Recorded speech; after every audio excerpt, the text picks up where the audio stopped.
কালী পুজো তথা দীপাবলি দরজায় কড়া নাড়ছে। কলকাতা এবং মা কালীর সঙ্গে একটি নিবিড়, গভীর এবং আধ্যাত্মিক সম্পর্ক রয়েছে। সেই বহু প্রাচীনকাল থেকে, যখন কলকাতার জন্ম হয়নি। আজ সেই ইতিহাসের দরজায় উঁকি দিয়ে দেখার চেষ্টা করছি। আজকে আমি কলকাতার কিছু বহু প্রাচীন এবং বিখ্যাত কালী পুজোর অলৌকিক ইতিহাস এবং স্থাপনার কথা আপনাদের সামনে তুলে ধরার চেষ্টা করছি। নমস্কার, live stories with Soma YouTube চ্যানেলের সকল দর্শক শ্রোতা বন্ধুকে আমন্ত্রণ জানাই আমার আজকের ভিডিওটিতে। প্রথমেই বলবো গা ছমছমে কলকাতার 400 বছরের এই পুজোর অলৌকিক কাহিনীর কথা, যেখানে রাত হলেই ভেসে আসে নূপুরের শব্দ। কোথায়? শুনুন তবে। মধ্য কলকাতার প্রামাণিক বাড়ির কালী পুজোর কথা কে না জানে। ইতিহাসের বিবর্ণ পাতাকে ছুঁয়ে থেকে আজও সমান জনপ্রিয় এই পুজো। 400 বছরেরও প্রাচীন এই পুজো। এ বাড়ির দেবী এতটাই জাগ্রত যে তাকে নিয়ে নানা গল্পকথা প্রচলিত রয়েছে। প্রামাণিক বাড়ির মা পরিবারের সদস্যদের যেন সদা সর্বদা বুক দিয়ে আগলে রাখেন, আর প্রামাণিক বাড়ির সকলেও নিজেদের ছোট্ট মেয়েটির মতোই মাকে ভালোবাসেন। ইতিহাস বলছে বর্ধমান নিবাসী চন্দ্রশেখর প্রামাণিক কর্মের টানে পাড়ি দিয়েছিলেন কলকাতায়। এখানেই কাশারিপাড়ায় ঘর বাঁধেন। পরবর্তীকালে তাদের 7 পরিবার একসঙ্গে মিলে পরিচিত হলেন 7 ঘর প্রামাণিক নামে। আর তারপর থেকেই শুরু হয় দেবী কালিকার আরাধনা। তারক প্রামাণিক রোড, তারও আগে এই জায়গাটির নাম ছিল কাশারিপাড়া। এই পাড়ায় এককালে এই কালী পুজোটি ছিল বারোয়ারি। কোনো এক কারণে এই বারোয়ারি কালী পুজো বন্ধ হওয়ার উপক্রম হয়। তখন 7 ঘর প্রামাণিক পরিবার সানন্দে এই পূজার ভার গ্রহণ করেন। সেই থেকেই প্রামাণিক বাড়ির এই কালী পুজো কলকাতার বনেদি পরিবারের অন্যতম পুজো হয়ে ওঠে। এই বাড়ির দেবীকে নিয়ে প্রচলিত রয়েছে নানান অলৌকিক কাহিনী। শোনা যায় একবার নাকি মাঝরাতে স্বয়ং দেবী বাড়ির দরজা খুলে দিয়েছিলেন গৃহস্বামীকে। আবার এমনও জানা যায় বাড়ির ছোট্ট সদস্যের সঙ্গে লুকোচুরি খেলতেও অভ্যস্ত দেবী। আর রাত হলেই সারা বাড়িতে যেন অন্ধকারে চলাফেরা করেন মা। তার নূপুরের শব্দে ভরে ওঠে সারা বাড়ি। কান পাতলেই যেন ঠাকুর দালান থেকে হাওয়ায় হাওয়ায় ভেসে আসে সেই শব্দ। প্রামাণিক বাড়ির সদস্যরা প্রতি বছর নিষ্ঠার সঙ্গে পূজার আয়োজন করেন। দূর দূরান্ত থেকে বহু ভক্ত এই বাড়ির পুজোয় মানত রাখেন। শোনা যায় আগে নাকি পুজোয় মোষ ও ছাগ বলি দেওয়া হতো। 2004 সালে তা বন্ধ হয়ে যায়। পুজোর দিন জ্বালানো হয় 108টি প্রদীপ। লাল কাপড়ে বেঁধে 108টি দুব্ব এবং 108টি ধান দিয়ে বিশেষ অর্ঘ্য অর্পণ করা হয়। প্রথা মেনেই রাধা হয় মায়ের ভোগ। পূজার দিন সোনার গয়না দিয়ে দেবীকে সাজান বাড়ির মহিলারা। এমনকি মায়ের চরণস্থলে শায়িত শিবকেও রূপোর গয়নায় সাজিয়ে তোলা হয়। বিসর্জনের সময় মাকে ফুলের অলংকারে সাজানোর প্রথা রয়েছে এ বাড়িতে। কালের নিয়মে পুজোর নিয়ম নীতি অনেকটাই পাল্টে গিয়েছে। শোনা যায় এক সময় নাকি দেবীর বিসর্জনে থাকতো 100 জন লাঠিয়াল। সেদিন আজ আর নেই। তবে এ বাড়ির পুজোয় দেবীর প্রতি ভক্তের ভক্তি ও বিশ্বাস আজও অটুট রয়েছে। এবার বলবো কলকাতার বিশিষ্ট মা পুটেকালী সম্পর্কে কিছু অজানা তথ্য। উত্তর কলকাতার বড়বাজার অঞ্চলের পোস্তা এলাকা। আর এই পোস্তায় গেলেই দেখা মিলবে এক মন্দিরের, শ্রী শ্রী পুটেকালী মাতার মন্দির। যে মন্দির এবং তার গর্ভগৃহে অধিষ্ঠাত্রী দেবীকে নিয়ে চর্চা চলে আজও। বহু কাহিনীর ভিড়ে এই পুটেকালী মন্দিরই হয়ে ওঠে উত্তর কলকাতার এক অন্যতম দর্শনীয় স্থানও। কেন? কোন কাহিনী জড়িয়ে এই মন্দির এবং মাতৃপ্রতিমার সঙ্গে? চলুন জেনে নেওয়া যাক।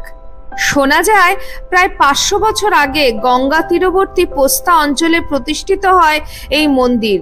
হুগলির ভুরসুটের বাসিন্দা তন্ত্রসাধক রাজা মানিক অর্থাৎ মানিকচন্দ্র বন্দ্যোপাধ্যায়ের হাত ধরেই পুজো পেতে শুরু করেন পুটে কালীমা। মোগল সম্রাট আকবরের আমলে গোলপাতার ছাউনি দিয়ে গড়ে ওঠে মন্দির, যে মন্দিরেই পঞ্চমুণ্ডির আসন পেতে দেবীর পূজা শুরু করেন মানিক। কিন্তু কেউ কেউ বলেন মানিকচন্দ্র নন, তার বংশধর খেলারাম বন্দ্যোপাধ্যায় আসলে এই মন্দিরের প্রতিষ্ঠাতা। যদিও পুটে কালীর মন্দির তো বটেই, এই দেবী মূর্তির নাম নিয়েও রয়েছে একাধিক কাহিনী। এখানে দেবী কালীর নাম কেন পুটে তা নিয়েও রয়েছে কথকথার ভিড়। কথিত আছে একদিন দেবীর পুজোর সময় হোমযজ্ঞ করছিলেন খেলারাম।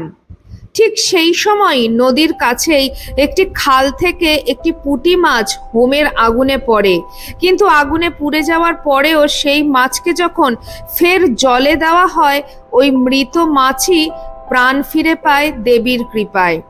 সেই থেকেই নাকি এই দেবীর নাম হয় পুটে কালী। এখানে দেবী কালিকার কোষ্ঠী পাথরের মূর্তিটি 5 ফুট উচ্চতার এবং মা কালীর মূর্তির পাশেই রয়েছেন শ্বেত পাথরের দেবী শীতলার মূর্তি এবং 2 মূর্তি শ্বেত পাথরের কালী যন্ত্রের বেদিতে প্রতিষ্ঠিত। পরে সেই পুটি নামটি হয়ে যায় পুটে। সারা বছর দেবীর পুজো তন্ত্রমতে হয়। কালী পুজোর রাতে দেবীকে ভৈরবী রূপে আরাধনা করে পঞ্চমকারে পুজো করা হয়। কালী পুজোর পরের দিন মন্দিরে হয় কুমারী পুজো এবং অন্নকূট উৎসব। পুটে কালীর ভোগেও রয়েছে অভিনবত্ব। জানা যায় পুটে কালীকে নিরামিষ এবং আমিষ 2 ধরনের ভোগই দেওয়া হয়। নিরামিষ ভোগে থাকে খিচুড়ি, পোলাও, লুচি, 2 রকমের সবজি, চাটনি, পায়েস। আমিষ ভোগে দেওয়া হয় পুটি, রুই, বোয়াল, ভেটকি, ইলিশ মাছ। এই কালীর আর একটি বিশেষত্ব হলো মাতৃ প্রতিমার পাশেই রয়েছেন শীতলা মা। মা কালীর সঙ্গে মা শীতলার পুজোরও রীতি রয়েছে এই মন্দিরে। এখানে দেবীর দীপান্বিত অমাবস্যায় কালী পুজো ছাড়াও ফলহারিণী কালিকা পুজো, রটন্তী কালিকা পুজো ধুমধামের সাথে হয়। অম্বুবাচীর সময় 4 দিন মন্দিরে দেবীর দর্শন বন্ধ থাকে। অম্বুবাচীর নিবৃত্তির পরে দেবীর স্নান ও অভিষেক হয়। হোমযজ্ঞ করে দেবীর পূজা হয় ওই 4 দিন। বিধবা রমণীদের মন্দির থেকে দেবীর প্রসাদ বিতরণ করা হয়। এই মন্দিরে এখনো পশু বলির চল আছে। কালী পুজোর রাতে ছাগ বলি প্রদান করা হয় দেবীকে ও অন্য অমাবস্যাতেও দেবীর কাছে ছাগ বলি প্রদান করা হয়। পোস্তার তারাসুন্দরী পার্কের বিপরীতে কালীকৃষ্ণ ঠাকুর রোডের এই মন্দিরটি 1558 সালে পাকা হয়। 1930 সাল নাগাদ পুটে কালীর মন্দির নিয়ে সমস্যা তৈরি হলেও তা মেটে অবশেষে। মন্দিরের বর্তমান বিগ্রহটি কোষ্ঠী পাথরের। শোনা যায় এর আগের মূর্তিটি নববৃন্দাবন থেকে এনে প্রতিষ্ঠা করেছিলেন দেববংশীয় কোনো এক জমিদারের কর্মচারী। মন্দিরের 3টি চূড়ায় থাকা চক্র, ত্রিশূল, পতাকা নিয়েও রয়েছে একাধিক জনশ্রুতি। মন্দিরের দেওয়ালের ওপরে দশমহাবিদ্যা স্তোত্র খোদিত আছে। যদিও পুটে কালীকে ঘিরে ঠিক বেঠিক বিতর্কেও রয়েছে একাধিক কাহিনী। বিশ্বাস এই মা কালীর কাছে মানত করলে মেলে ফল, আর সেই আশাতেই আজও ভিড় জমে এই মন্দিরে। শনিবার, মঙ্গলবার এবং অমাবস্যার দিন বিশেষ পুজোর বন্দোবস্ত করা হয় পুটে কালীর মন্দিরে। আজও খেলারামের বংশধররাই রয়েছেন পুটে কালীর সেবায়িত হিসাবে। এরপরে যেই পুজোটির কথা বলবো, সেই পুজোটির সূচনা হয় 1928 সালে। শুরু হয়েছিল রঘু ডাকাতের শিষ্য বলে খ্যাত লাঠিয়াল অতুল কৃষ্ণ ঘোষের হাত ধরে। বাঘা যতীন, নেতাজি সুভাষচন্দ্র বসুর সঙ্গেও ছিল এই পুজোর যোগ। ঐতিহ্য ও ইতিহাসের সাক্ষী কলকাতার পাথুরিয়াঘাটা ব্যায়াম সমিতির বড় কালী।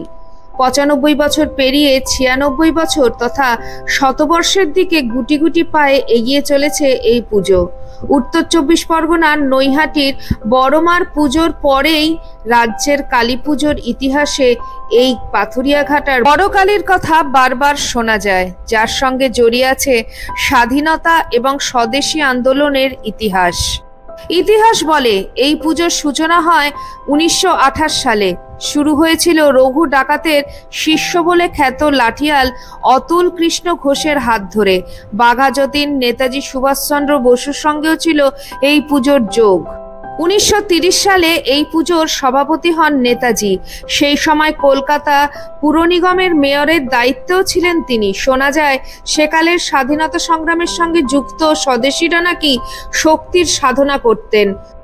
শক্তির অধিষ্ঠাত্রী দেবী মা কালীর এই পূজার সূচনা সেই কারণেই বলে মনে করেন অনেকে। এখানে মাতৃ প্রতিমার উচ্চতা 32 ফুট। মায়ের হাতে যে খড়গ রয়েছে তার দৈর্ঘ্য প্রায় 6 ফুটের কাছাকাছি। নরমুণ্ড যা মায়ের হাতে থাকে তার দৈর্ঘ্য 3 ফুটের কাছাকাছি। সব মিলিয়ে সোনা ও রূপোর অলংকার প্রায় 75 কিলোর কাছাকাছি। এখানে আবার নিরঞ্জনের শোভাযাত্রার সময় অলংকার পরিয়েই নিয়ে যাওয়া হয় মা কালীকে। এবারে শুনুন কলকাতার বিখ্যাত ঠনঠনিয়া কালীবাড়ির কথা। ঠনঠনিয়া তখন ছিল হোগলা ও লতা গুল্মে ভরা নির্জন অরণ্য। পাশ দিয়ে বয়ে চলেছে গঙ্গা। এই নির্জনে পঞ্চমুণ্ডির আসনে বসে তন্ত্র সাধনা করতেন উদয়নারায়ণ ব্রহ্মচারী।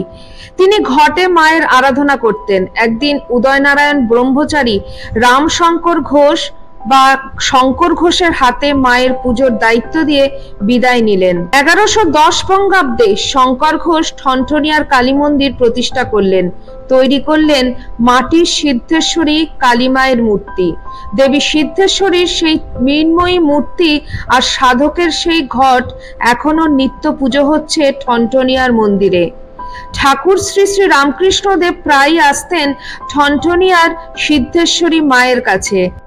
অসুস্থ কেশব সেনের অসুখ ভালো হওয়ার জন্যে তিনি ডাব চিনি দিয়ে মাকে পুজো দিয়েছিলেন।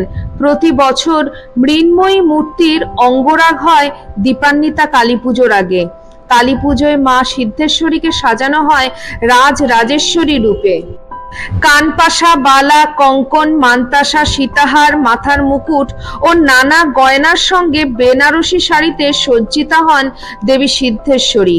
কালী পুজোর রাতে মায়ের ভোগে থাকে লুচি, আলু ভাজা, পটল ভাজা, আলুর দম, গজা, লেডিকেনি। পরদিন সকালে অন্নভোগ দেওয়া হয়। ভাতের সঙ্গে থাকে তরকারি, মাছ, চাটনি, পায়েস। দীপান্বিতা কালী পুজোয় 2টি ছাগ বলি দেওয়া হয়। এছাড়াও ভক্তদের মানত করা ছাগ বলি দেওয়া হয়। যত রাত অবধি পুজো চলে মন্দির ততক্ষণই খোলা থাকে। আচ্ছা, এবার আপনাদের একটা প্রশ্ন করি। আচ্ছা বলুন তো, ঠাকুর শ্রী শ্রী রামকৃষ্ণদেব কাকে মাসি ডাকতেন? মা ভবতারিণী মাকে তো ডাকতেন মা বলে, আর মাসি কাকে ডাকতেন জানেন কি? শুনুন তাহলে। বরানগরের কুটিঘাট থেকে গঙ্গার ধার ধরে একটু হাঁটলেই জয়মিত্রের কৃপাময়ী কালীর মন্দির। 1850 খ্রিস্টাব্দে শোভাবাজার অঞ্চলের বাসিন্দা জয়নারায়ণ মিত্র 12টি শিব মন্দির সহ কৃপাময়ী কালীর নবরত্ন মন্দির প্রতিষ্ঠা করেন। গঙ্গার ধারে এক অপূর্ব পরিবেশে এই মন্দিরটি। মন্দির চত্বরে প্রবেশের মুখে বিশাল ফটক। ফটকের দুদিকে 2টি স্তম্ভের মাথায় সিংহ মূর্তি। ফটক পেরিয়ে ডান ও বাঁয়ে 6টি করে 12টি শিব মন্দির। বিশাল বড় নাট মন্দির সংলগ্ন নবরত্ন মন্দিরে দেবীর অবস্থান। কাঠের সিংহাসনে দেবী কৃপাময়ী অধিষ্ঠিতা। পাথরের মূর্তি, নানান সোনার অলংকারে ভূষিতা। মন্দিরের দেওয়ালে টানানো রয়েছে ঠাকুর শ্রী শ্রী রামকৃষ্ণদেব এবং মা শারদামণির ছবি। বরানগর থেকে দক্ষিণেশ্বর যাওয়ার পথে ঠাকুর শ্রী শ্রী রামকৃষ্ণদেব অনেকবার এসেছেন এই মন্দিরে। তিনি দক্ষিণেশ্বরের ভবতারিণী মাকে মা বলে ডাকতেন আর জয়মিত্র প্রতিষ্ঠিত দেবী কৃপাময়ীকে মাসি বলে ডাকতেন। প্রত্যেক দিন মন্দির সকাল 6টা থেকে 12:30 পর্যন্ত এবং বিকেল 4টে থেকে রাত্রি 8টা পর্যন্ত খোলা থাকে। দীপান্বিতা কালী পুজোর দিন পুজো শেষ না হওয়া পর্যন্ত মন্দির খোলাই থাকে। সারাদিন ভক্তরা পুজো দেন। নাট মন্দিরে বসে সারা রাত মায়ের পুজো দেখেন। মাকে এখানে অন্নভোগ দেওয়া হয় না। মায়ের ভোগে থাকে লুচি, ডাল, নানা রকম সবজির ভাজা, সুজি এবং মিষ্টি। অনেক আগে এখানে বলি হলেও এখন বলি হয় না। সবশেষে বলবো টালিগঞ্জের করুণাময়ী মা কালীর কথা। বরিশার সাবর্ণ রায়চৌধুরী পরিবারের নন্দদুলাল রায়চৌধুরীর কন্যা করুণাময়ীর অকাল বিয়োগ ঘটে। শোকে পাগল নন্দদুলালকে একদিন রাতে মেয়ে করুণাময়ী স্বপ্নে একটি কোষ্ঠী পাথর দেখিয়ে দেন। বলেন, এই কোষ্ঠী পাথরেই আমি তোমার কাছে থাকব। নন্দদুলাল ওই কোষ্ঠী পাথর কেটে তৈরি করালেন কালী মূর্তি। 1760 খ্রিস্টাব্দে 12টি শিব মন্দির সমেত টালিগঞ্জের পশ্চিমে পুটিয়ারিতে আদি গঙ্গার পশ্চিম পারে মন্দির তৈরি করে কোষ্ঠী পাথরের কালী মূর্তিকে প্রতিষ্ঠা করলেন। কন্যার নামে মায়ের নাম রাখলেন মা করুণাময়ী। কালের নিয়মে মন্দির ধ্বংসের কবলে পড়ে, তৈরি হয় নতুন মন্দির। কিন্তু দেবী করুণাময়ী যেখানে ছিলেন সেখানে আজও বিরাজ করছেন অপূর্ব সিংহাসনে দেবী করুণাময়ী প্রতিষ্ঠিতা। একই কোষ্ঠী পাথরে তৈরি বলে মা করুণাময়ী এবং মায়ের তলায় শায়িত মহাদেব উভয়ই কালো। বেনারসি শাড়ি ও গয়নায় সজ্জিতা দেবী যেন এক ছোট্ট বালিকা। দীপান্বিতা কালী পুজো এখানে কুমারী পুজো হয়। কালী পুজোর দিন মায়ের ভোগে থাকে লুচি, ছোলার ডাল, নানা রকম সবজির তরকারি, পোলাও, খিচুড়ি, পায়েস, চাটনি। এছাড়া করুণাময়ী বাজারে ওই দিন যত রকম মাছ আসে প্রায় 10 রকম মাছের পদ মাকে নিবেদন করা হয়। ভক্তরা কালী পুজোর দিন সারা রাত মন্দিরে বসে পুজো দেখেন। আগে বলি হলেও এখন আর বলি হয় না। এই ছিল আমার আজকের ভিডিও। কলকাতার বহু প্রাচীন এবং বিখ্যাত কিছু কালী পুজোর ইতিহাস আপনাদের সাথে শেয়ার করলাম। আপনাদের কেমন লাগলো অবশ্যই কমেন্ট সেকশনে কমেন্ট করে জানাবেন। চ্যানেলের নতুন বন্ধুদের কাছে আমার একান্ত অনুরোধ, চ্যানেলটি সাবস্ক্রাইব করে আমার পাশে থাকবেন। সবাই ভালো থাকবেন, সুস্থ থাকবেন। আবার খুব তাড়াতাড়ি আপনাদের সঙ্গে দেখা হচ্ছে কোনো একটি নতুন ভিডিওতে। জয় মা কালী, জয় ঠাকুর, জয় মা, জয় স্বামীজি।